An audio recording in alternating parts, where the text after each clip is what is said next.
Good evening. जैसा हम लोग पिछली क्लासेस में IUPAC ऑर्गेनिक कंपाउंड के नॉमेनक्लेचर से संबंधित सारी चीज़ों को पढ़ चुके थे। अब हम लोग उससे एक बात का टॉपिक शुरू करते हैं, उसे हम कहते हैं समावयवता।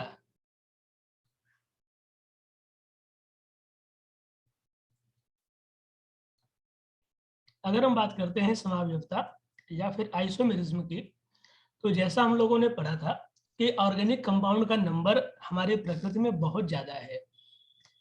इतना ज़्यादा इसलिए है, इसके दो कारण हैं। एक कारण तो होता है कार्बन परमाणुओं में कैटेनेशन, श्रृंखला बनाने का गुण कि कार्बन के परमाणु आपस में ही संयुक्त होकर अलग अलग लंबी कार्बन श्रृंखला बना सकते हैं। दूसरा गुण होता है समावयवता या फिर आइसोमेरिज्म। देखिए समावयवता क्या है। समावयवता का सिंपल सा अर्थ है कि आप एक ही अणुसूत्र से दो अलग अलग कंपाउंड लिख सकते हैं और उन दोनों कंपाउंड में गुणों में कुछ न कुछ अंतर होगा, कुछ न कुछ भिन्नता होगी। जैसे कि एक अणुसूत्र है C2H6O, ये एक सिंपल एक अणुसूत्र है। अगर आप देखें तो आप इससे बना सकते हैं दो अलग अलग सूत्र या दो अलग अलग यौगिक। एक बन सकता है CH3CH2OH और दूसरा हो सकता है CH3OCH3। अगर आप दोनों में तुलना करें तो आप पाएंगे कि दोनों में दो कार्बन है C2, 3 2 5 1 6, 6H है और एक ऑक्सीजन है। दूसरे वाले में भी दो कार्बन है C2, 3 और 3 6H और एक O। लेकिन हम जानते हैं, जैसा हम लोगों ने IUPAC नाम पढ़ते समय पढ़ा है, कि जो पहला वाला है उसमें क्रियात्मक समूह एल्कोहल है, तो वो एक एल्कोहल है, और दूसरा वाला जो है वो एक ईथर है। अगर हम इनके गुणों में तुलना करें तो हम पाएंगे कि गुणों में काफी अंतर है इनके। एल्कोहल का क्वथनांक बॉइलिंग पॉइंट ज्यादा होता है, जबकि ईथर का क्वथनांक या बॉइलिंग पॉइंट कम होता है। बहुत सारी अभिक्रियाओं में एल्कोहल अभिक्रिया कर सकता है, ईथर अभिक्रिया नहीं कर सकता है या किसी दूसरे प्रकार से अभिक्रिया कर सकता है। तो दोनों के भौतिक और रासायनिक गुणों में बहुत सारा अंतर है। एक दूसरा उदाहरण ले सकते हैं C3H6O से। इस उदाहरण को देखिए, इससे भी दो बन सकते हैं सूत्र। एक बन सकता है CH3CH2CHO और दूसरा बन सकता है CH3COCH3।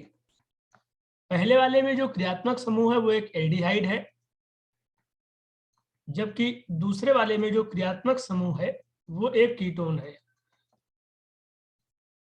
इन दोनों के भी गुणों में बहुत सारे परिवर्तन है, बहुत सारे अंतर है। तो कुछ अभिक्रियाओं में कुछ अभिक्रिया एल्डिहाइड देगा तो कीटोन नहीं देगा, एल्डिहाइड किसी और तरीके से करेगा, कीटोन किसी और तरीके से करेगा। तो ऐसे यौगिकों को जिनका अणुसूत्र समान होता है लेकिन उनके भौतिक या रासायनिक गुणों में कम से कम एक अंतर अवश्य होता है। कई अंतर भी हो सकते हैं, लेकिन कम से कम एक अंतर भौतिक गुण में होना चाहिए और एक अंतर रासायनिक गुण में होना चाहिए। अधिक है तो बहुत अच्छी बात है, वरना एक अंतर जरूर होना चाहिए। तो ऐसे यौगिकों को समावयवी या समावयव और इस गुण को समावयवता कहते हैं। जैसा कि NCERT में लिखा गया है, दो या दो से अधिक यौगिक जिनके अणुसूत्र समान होते हैं किंतु गुण भिन्न होते हैं समावयव कहलाते हैं। और इस परिघटना को, इस फिनोमिनन को समावयवता या फिर आइसोमेरिज्म कहते हैं। अगर हम लोग समावयवता को पढ़ें तो समावयवता कई प्रकार से हो सकती है। सबसे पहले अगर देखें तो हम समावयवता को बांट सकते हैं दो भागों में।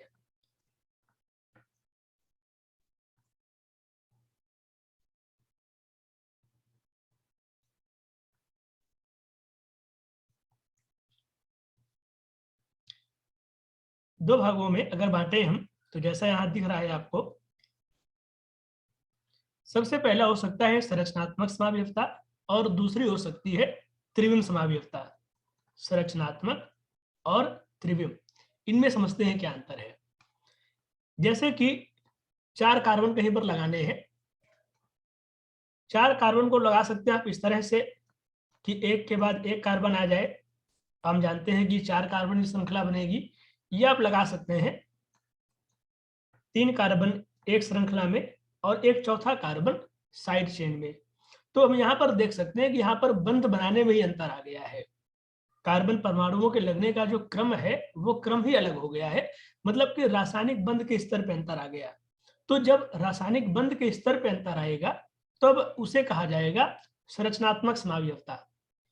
जब रासायनिक बंध एक ही प्रकार का हो, उसमें अंतर ना आए, लेकिन एक परमाणु के सापेक्ष या एक समूह के सापेक्ष दूसरे परमाणु अथवा समूह की स्थितियों में भिन्नता आए और इस वजह से समावयवता हो, तब इसे त्रिविम समावयवता कहा जाता है। दोबारा सुनेंगे।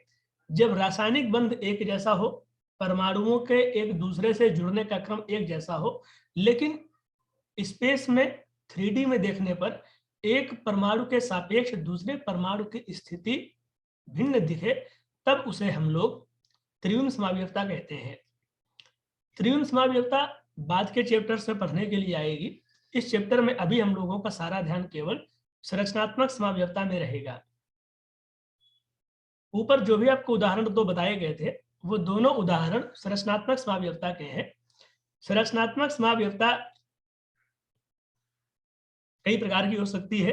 श्रृंखला समावयवता, चेन आइसोमेरिज्म, पोजीशन आइसोमेरिज्म, स्थान समावयवता या स्थिति समावयवता, क्रियात्मक समूह समावयवता या फिर फंक्शनल ग्रुप आइसोमेरिज्म,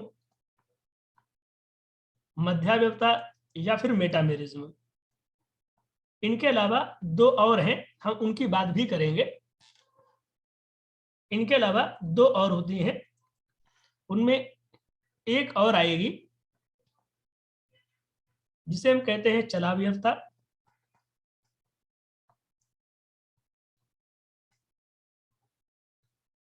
इसे अंग्रेजी में कहते हैं टाटोमेरिज्म, और एक और आ सकती है जिसे हम कहते हैं रिंग चेन आइसोमेरिज्म।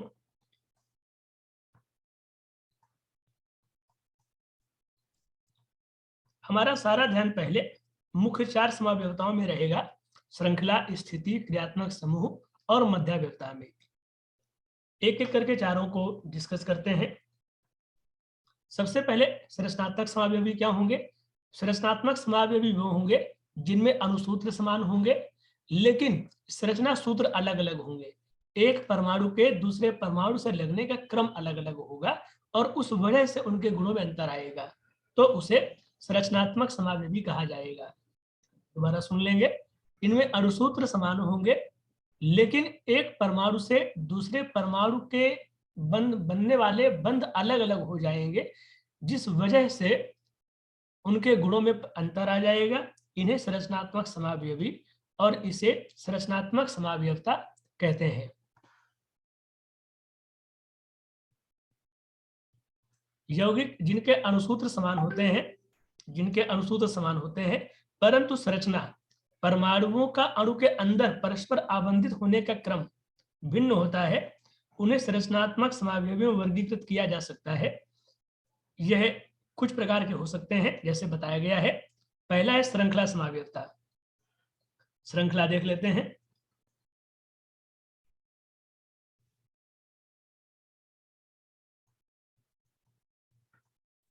सबसे पहला श्रृंखला या फिर चेन आइसोमेरिज्म।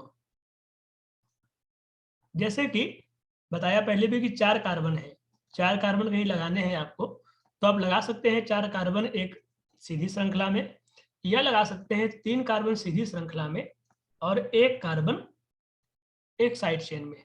अगर आप इनके H पूरे करते हैं तो ये हो जाएगा CH3, CH2, CH2, CH3। इधर ये हो जाएगा CH3, CH3, CH3। इनके आप नाम भी जानते हैं। एक का नाम होता है N-ब्यूटेन और दूसरे का नाम होता है आइसोब्यूटेन। अगर आप इनके IUPAC नाम करेंगे तो आप जानते हैं कि एक का नाम होगा केवल ब्यूटेन और दूसरे का नाम IUPAC सिस्टम में हो जाएगा 2-मेथाइल प्रोपेन।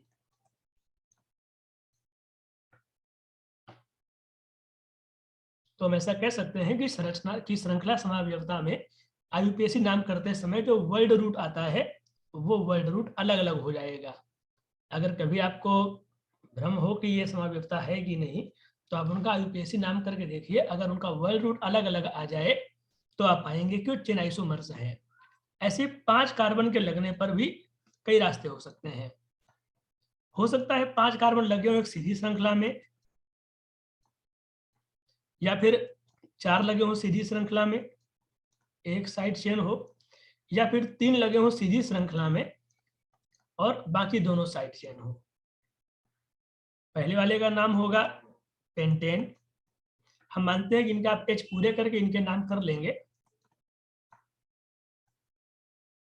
दूसरे का नाम होगा 2 मिथाइल ब्यूटेन और तीसरे का नाम हो जाएगा 2 डाई मिथाइल प्रोपेन।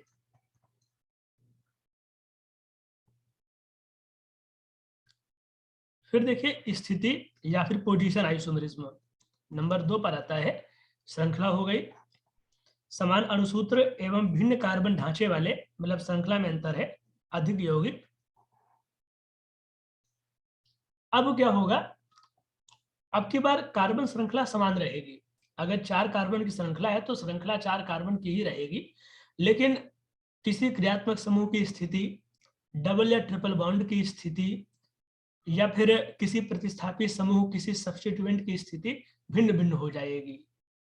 जैसे यहाँ पर शब्द है पोजीशन, तो यहाँ पर जो अंतर आएगा वो अंतर स्थान का, स्थिति का या पोजीशन का होगा। तो मुख्य कार्बन श्रृंखला समान रहेगी, मुख्य कार्बन श्रृंखला समान रहेगी, लेकिन क्रियात्मक समूह की स्थिति, डबल बॉन्ड या ट्रिपल बॉन्ड की स्थिति, किसी प्रतिस्थापी समूह या किसी प्रीफिक्स की स्थिति अलग अलग हो जाएगी। उदाहरण के लिए, जैसे अगर आप एक बना सकते हैं CH3 CH2 CH2 Cl और दूसरा बना सकते हैं CH3 CH CH3 Cl, आप पाएंगे कि दोनों में मुख्य कार्बन श्रृंखला 3 कार्बन की है। अंतर केवल है क्लोरीन की स्थिति का। यहाँ पर क्लोरीन नंबर 1 पर है, जबकि दूसरे में यही क्लोरीन नंबर 2 पर है। आईयूपीएसी नाम करेंगे तो पहले वाले का नाम आएगा 1 क्लोरो प्रोपेन, जबकि दूसरे का नाम आएगा 2 क्लोरो प्रोपेन। अब आप ध्यान देंगे कि आईयूपीएसी नाम करते समय जो वर्ड रूट है वो सेम आ रहा है। प्रो मतलब 3 कार्बन की मुख्य श्रृंखला है, अंतर केवल किसका है, क्लोरीन की स्थिति का। ऐसे ही CH3 CH2 CH double bond CH2, तो दूसरा CH3 CH double bond CH CH3। जो आपका डबल बॉन्ड है वो अभी नंबर 1 पोजीशन पर है या पहले दूसरे कार्बन के बीच में है, जबकि दूसरे वाले में डबल बॉन्ड दूसरे और तीसरे के बीच में है। आईयूपीएसी नाम करने में आएगा ब्यूट टूवीन, जबकि इसका नाम होगा ब्यूट 1 इन, पहले पर है, और दूसरे का नाम आएगा ब्यूट टूवीन। तो अंतर केवल है डबल बॉन्ड की पोजीशन का। डबल बॉन्ड पहले कार्बन पर है, पहले यौगिक में, पहले कंपाउंड में, जबकि दूसरे कंपाउंड में वो दूसरे कार्बन पे है। अब क्रियात्मक समूह समाव्यवस्था, इस समाव्यवस्था को पहचानना ज्यादा आसान होता है। इसमें क्रियात्मक समूह ही अलग हो जाएगा। जैसे एक एल्कोहल तो दूसरा ईथर, एक एल्डिहाइड तो दूसरा कीटोन, एक कार्बोक्सिलिक एसिड तो दूसरा एस्टर।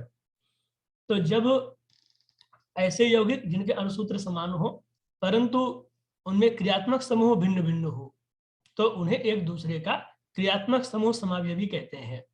यदि 2 या 2 से अधिक यौगिकों के अणुसूत्र समान हो परंतु क्रियात्मक समूह भिन्न हो, तो ऐसे समावयवियों को क्रियात्मक समूह समावयवी कहते हैं और यह परिघटना क्रियात्मक समूह समावयवता कहलाती है।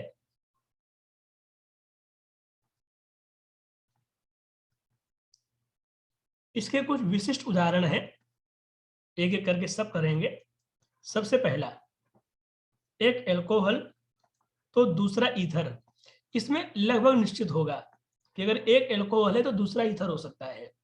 जैसे कि एल्कोहल CH3CH2OH, तो एक ईथर CH3OCH3। दूसरा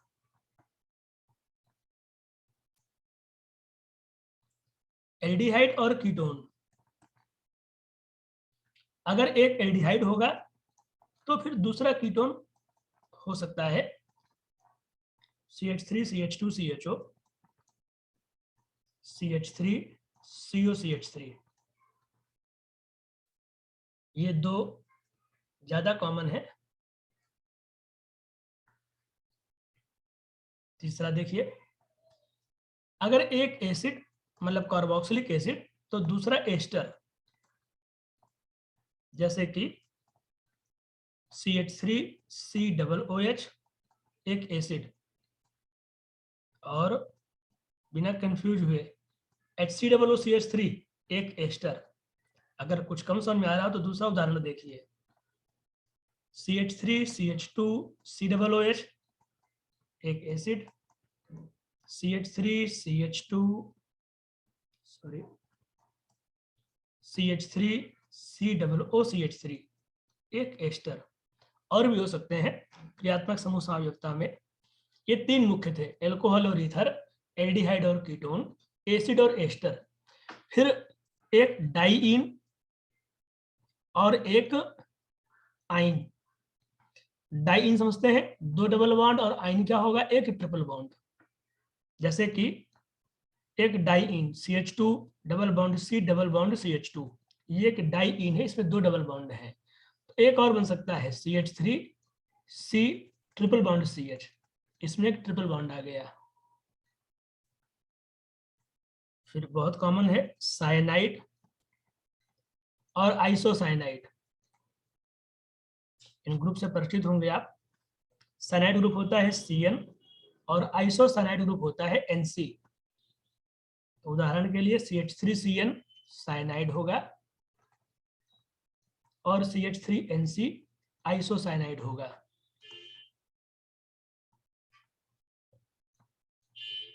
नाइट्रो और नाइट्राइट, देखिए नाइट्रो समूह होता है NO2, जबकि नाइट्राइट होता है ONO।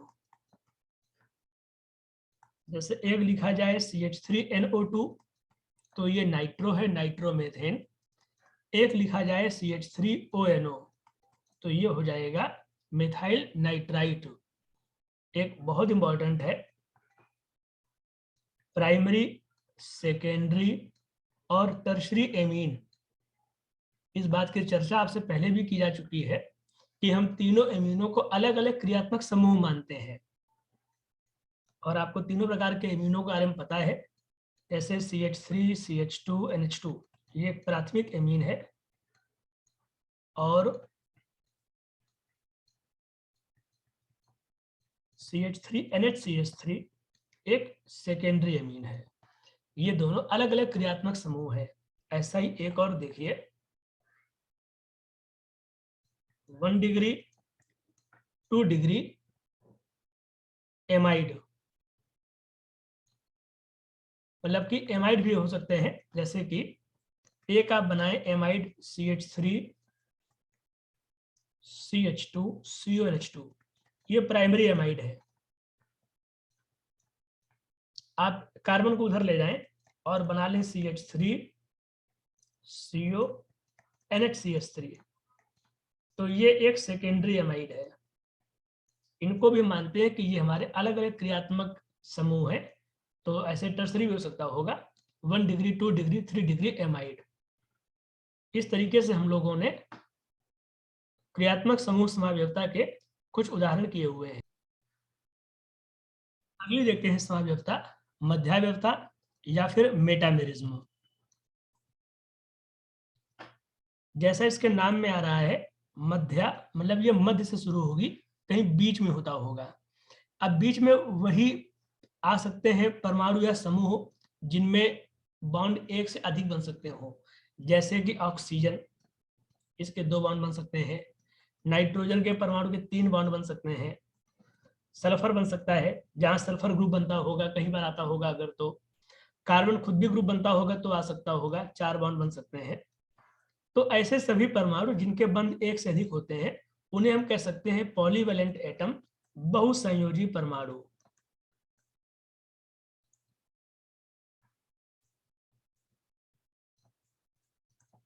जिनकी संयोजकता एक से अधिक है, बहुसंयोजी या फिर पॉलीवैलेंट। तो जब कभी बहुसंयोजी परमाणु से लगे हुए एल्किल समूहों में भिन्नता के कारण समावयवता उत्पन्न होती है, उसे मध्यावयवता या मेटामेरिज्म कहा जाता है। दोबारा सुनेंगे, अगर किसी बहुसंयोजी परमाणु से जुड़े एल्किल समूहों में भिन्नता के कारण समावयवता उत्पन्न होती है तो उसे मध्यावयवता या फिर मेटामेरिज्म कहा जाता है। क्रियात्मक समूह से लगे भिन्न एल्किल श्रृंखलाओं के कारण यह समावयवता उत्पन्न होती है। यह समावयवता भी कुछ फिक्स जगह पाई जा सकती है, जैसे कि नंबर 1, ये सबसे पहले आपको मिलेगी पढ़ने के लिए ईथर में। ईथर में क्या होगा, O लगा होगा। इसमें अंतर कहां होगा, इसमें एल्किल समूह बदलेंगे। जैसे मान लीजिए आपने एक ईथर बनाया CH3 CH2 OCH2 CH3। अभी O के दोनों तरफ क्या लगा हुआ है, ये भी एथाइल है और ये भी एथाइल है, ये दोनों एथाइल है, दो दो कार्बन के ग्रुप लगे हैं। आप एक CH2 को उधर कर दें, CH3O CH2 CH2 CH3। अब एल्किल क्या हो गए, एक कार्बन का मेथाइल और 3 कार्बन का प्रोपाइल, एक कार्बन का मेथाइल और 3 कार्बन का प्रोपाइल। तो फिर ये उदाहरण हो जाएंगे मध्यावयवता के, क्योंकि इसमें एल्किल समूह बदल गए। उसमें पहले वाले में O से लगे हैं दोनों तरफ एथाइल, जबकि अब लगा है मेथाइल और प्रोपाइल। ऐसे ही आपको दूसरा पढ़ना होगा, ये मिल सकती है एमीन में। लेकिन यहाँ पर आपको ध्यान देना होगा कि एमीन की डिग्री समान होनी चाहिए। मतलब कि जिन उदाहरणों की आप बात करें वो दोनों उदाहरण 2 डिग्री हो या दोनों 3 डिग्री हो। अगर एक 2 डिग्री एक 3 डिग्री हुआ तो फिर क्रियात्मक समूह हो जाएगा, भिन्न हो जाएगा। तो आपको ध्यान देना होगा कि दोनों ही एमीन 2 डिग्री हो जिनमें आप तुलना कर रहे हैं, या दोनों ही एमीन 3 डिग्री हो, जैसे कि CH3 CH2NH